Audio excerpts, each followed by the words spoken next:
सहेली से जलन के चलते महिला ने उसी के पति के साथ बनाए अवैध संबंध। फिर हुआ कुछ ऐसा। मेरी फ्रेंड का नाम साक्षी है। मैं और साक्षी कॉलेज के बेस्ट फ्रेंड थे। वो मेरी सपोर्ट सिस्टम थी और उसके बिना मेरी बिल्कुल अधूरी सी महसूस होती थी। उसकी पर्सनालिटी काफ़ी ब्राइट थी और वो बहुत ज़्यादा खूबसूरत थी। ये दूसरों को उसकी ओर बड़ी सी सरलता से आकर्षित कर लेती थी। दूसरों के साथ वो काफ़ी आसानी से घुल मिल जाती थी। उसकी ये खूबियाँ कभी कभी मेरे मन में द्वेष उत्पन्न कर देती थी, लेकिन मैंने कभी ये जिक्र नहीं होने दिया और ना ही उसका हमारी दोस्ती पर कोई प्रभाव पड़ा। कॉलेज के आखिरी साल में मेरा बॉयफ्रेंड था।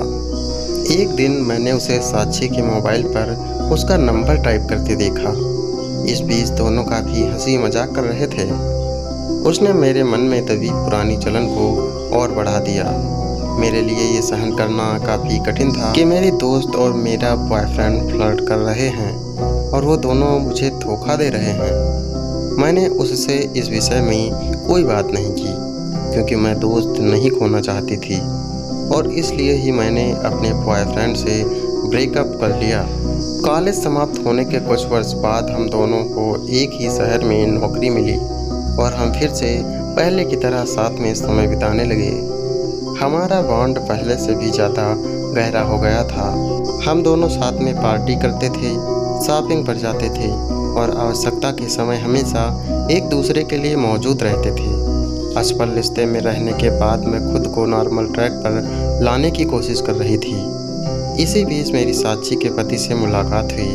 उसका पति बहुत चार्मिंग था और उसे देखते ही मुझे जलन होने लगी कि साक्षी को इतना अच्छा पति कैसे मिल गया। ये चौंकाने वाली चीज़ नहीं थी, लेकिन मैं उसकी ओर आकर्षित हो गई थी। मैं बार बार यही सोचती रहती थी कि मुझे इतना अच्छा साथी क्यों नहीं मिल सकता। दोनों प्यार में डूबे हुए थे और ये चीज़ भी मुझे परेशान करती थी। और एक दिन वो हुआ जिससे सब कुछ गलत होने की शुरुआत कर दी।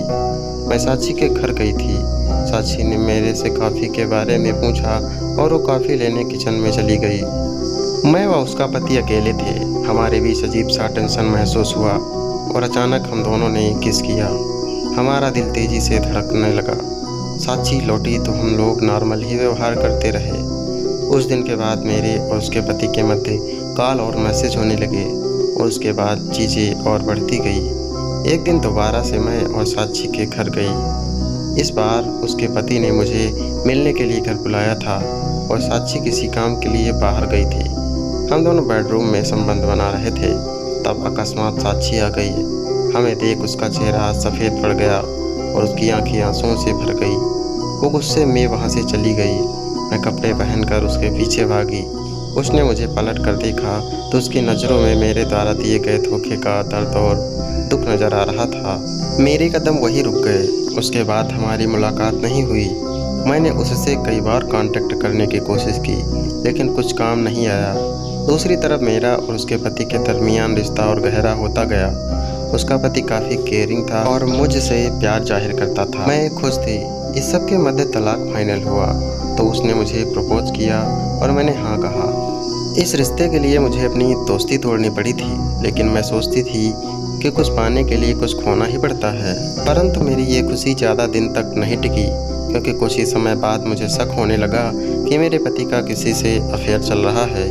उसकी शर्ट पर किसी और के परफ्यूम की महक आती थी और वो रात को देर से घर लौटने लगा था। मेरा शक सही निकला। वो सच में मुझे धोखा दे रहा था। मैंने सपने में भी नहीं सोचा था कि मेरे साथ ये होगा। मेरे साथ जब ये हुआ तो मैंने साक्षी से संपर्क किया और हम दोनों कैफ़े में मिले। 3 वर्ष बाद हुई ये मुलाकात असहजता से भरी थी, लेकिन मैंने उसे बताया कि मेरे साथ क्या हुआ है। वो मेरी बातें सुनकर बिल्कुल भी हैरान नहीं थी। इसी बीच मेरे मुंह से ये भी निकला कि कैसे मैं उससे जलन महसूस करती थी। मैंने फिर उसे इस घटना के बारे में भी याद दिलाया जब कॉलेज में वो मेरे बॉयफ्रेंड के साथ फ्लर्ट कर रही थी।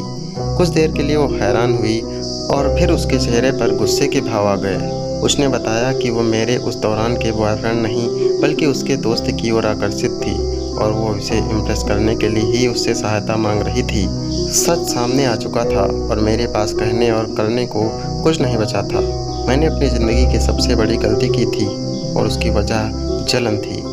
मैं बयां नहीं कर सकती थी कि मुझे इसकी कितना पछतावा हो रहा था, लेकिन मैं जानती हूँ कि अब सब तबाह हो चुका है और कुछ नहीं बदल सकता। दोस्तों, आप सभी को ये स्टोरी कैसी लगी कमेंट में ज़रूर बताइए। अगर स्टोरी अच्छी लगी हो तो वीडियो को लाइक करें, चैनल को सब्सक्राइब करें और वीडियो को शेयर ज़रूर करें। मिलते हैं नेक्स्ट स्टोरी के साथ।